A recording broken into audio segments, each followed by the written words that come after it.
Good Thursday morning, everyone. Welcome back to Weather with Sim again. I hope you guys are all having a great day so far. And in today's weather forecast, we're going to be going over some storm systems that we can expect as we can continue to head into November.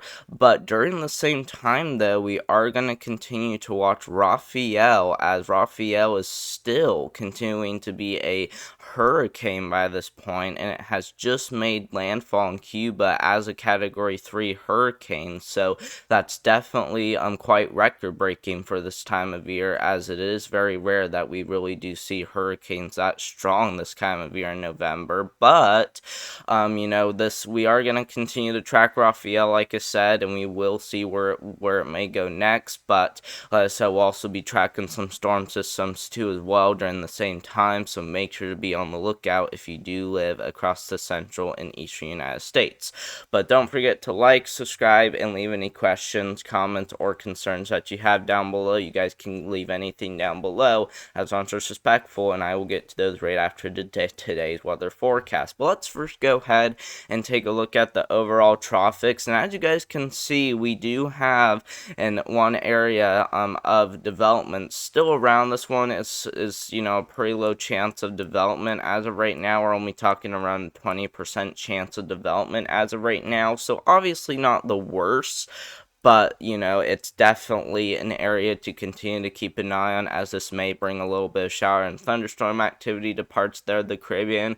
Not only that, we also continue to have Rafael, like I said, which has just made landfall in Cuba and is already a Category 2 hurricane after dying down. But it does look like this will continue to head more into the Gulf of Mexico, and as it does, we are going to watch the thing maybe do a little bit of a turn by the time it reaches areas near western eastern Mexico. And as we head into, let's say, about Monday, that's when this thing is going to start turning down towards parts there of southern Mexico and as well as the Yucatan Peninsula. So this is going to be an area to watch very closely, as this still may contain hurricane status by the time it makes that turn, especially because it will be encountering warmer waters down there.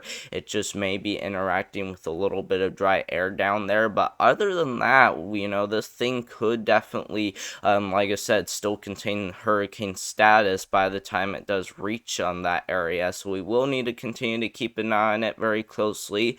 So if you do live in the Yucatan Peninsula, or if you do live in southern Mexico, make sure you are paying attention to this system closely, as Rafael could still contain hurricane status once again.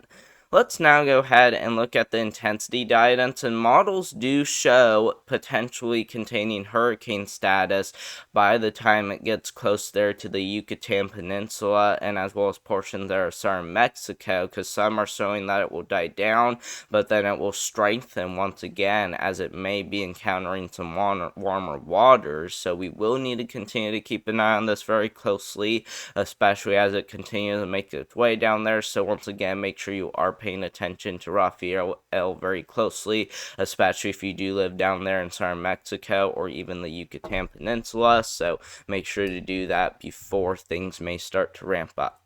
And then finally, for the track intensity with Rafael, this is gonna, continue to be something to watch for closely, as Rafael is, once again, gonna head down there towards the Yucatan Peninsula and as well as parts there of southern Mexico. So, once again, it's not really looking to really cause any impacts across the United States, even though we kind of were thinking that yesterday. But, this is still looking to, at least bring impacts somewhere, and once again, it looks to bring impacts there across parts there of southern Mexico and as well as the Yucatan Peninsula by the time it does to go down there. So once again, make sure to be paying attention if you do live down there across southern Mexico or the Yucatan Peninsula. And then we are also dealing with a little bit of storm surge. I just want to remind you guys, back down there in the Florida Keys, that we will continue to see a little bit storm surge, but Rafael will be away pretty quickly, so you probably we will be done with storm surge about this afternoon, as Rafeal is just getting ready to pass you guys. But you guys will still continue to deal with a little bit of that as we head into the later morning hours. But then, like I said, it should come down sometime this afternoon as Rafeal is getting ready to go to the west and then turn back down towards Mexico. Let's now go ahead and talk about storm systems now that looks to be rolling on through, and we are going to be tracking a storm system over here in central Texas today, as we will have that potential for severe weather, and that's mainly due because we do have a slight risk for severe weather across parts there, central and eastern, and as well as western Texas, with that risk of a couple of isolated tornadoes across that area, especially areas around the Lubbock and as well as the Midland region. We also do have that risk for some damaging winds, but it's especially going to be that large hail threat that looks to be the main concern, as we do have a 15% risk for large hail for today. So even though the tornado threat and the wind threat are on the lower side of things, we still can't roll out either one of those. So I would be prepared for all hazards if I were you. But I would especially be prepared for large hail, as we could be seeing anywhere from 1 to 2 inch hail across parts there of the Lubbock and Midland, like I said. So make sure to be paying attention very closely.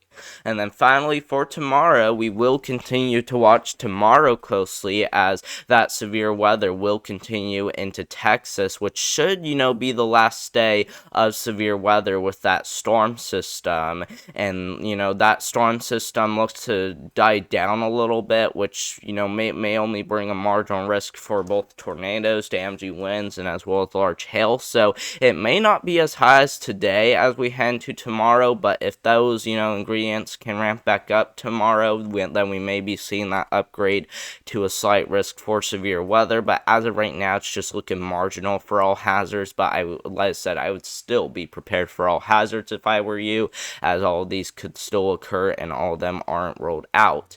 And then like I said, that will be the last day of severe weather in Texas with this storm system.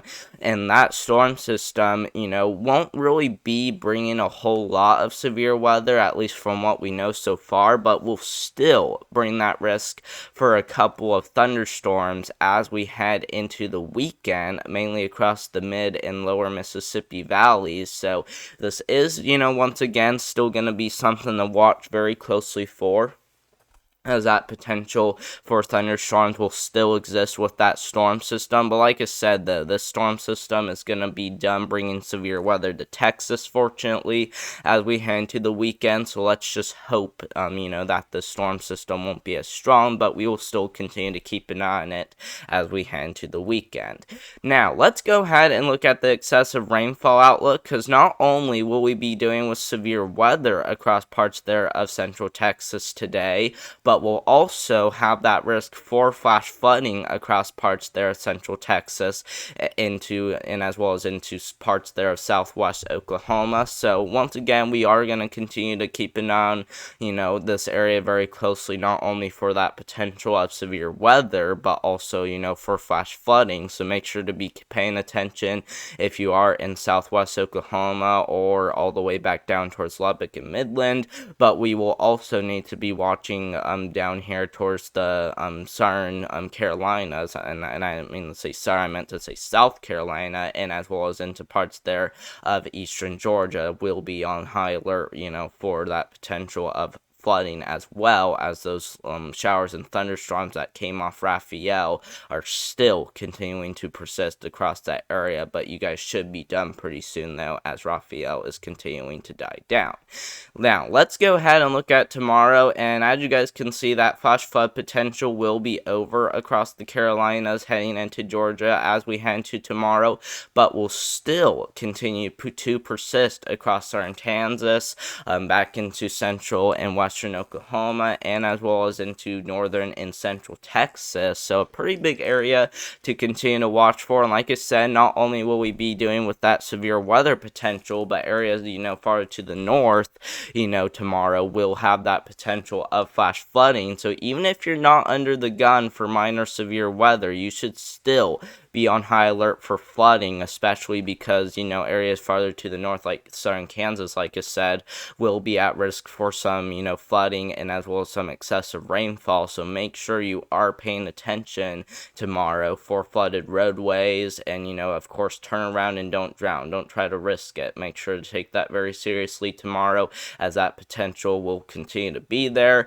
And that is going to continue as we head into Saturday with, once again, we aren't really talking much in the way of severe weather for Saturday, but, we will have that potential for flash flooding still continuing as we head into Sunday. And this isn't issued because we're talking a lot of rainfall. The reason why the Weather Prediction Center issued this for Saturday across these areas is because we seen about 1 to 2 inches across a lot of these areas about a day ago when we had that huge line of heavy rain move on through these areas. And I mean, the soil is already very saturated in a lot of these areas, especially for those areas that were under the flood warnings about a day ago. So that's the reason why we are expecting there to be flooding, because you would probably only need like 1.5 inches for there to be flooding, especially across those areas, like I said, that have very saturated soil. So,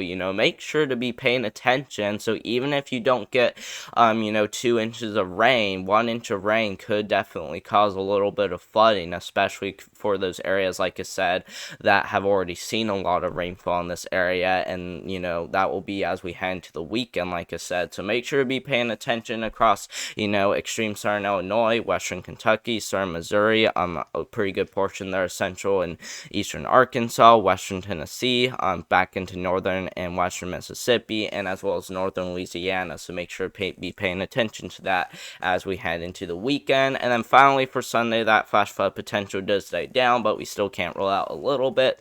While we are gonna, maybe start to see that flash flood potential ramp up just a little bit there across the northwest, but once again, very marginal.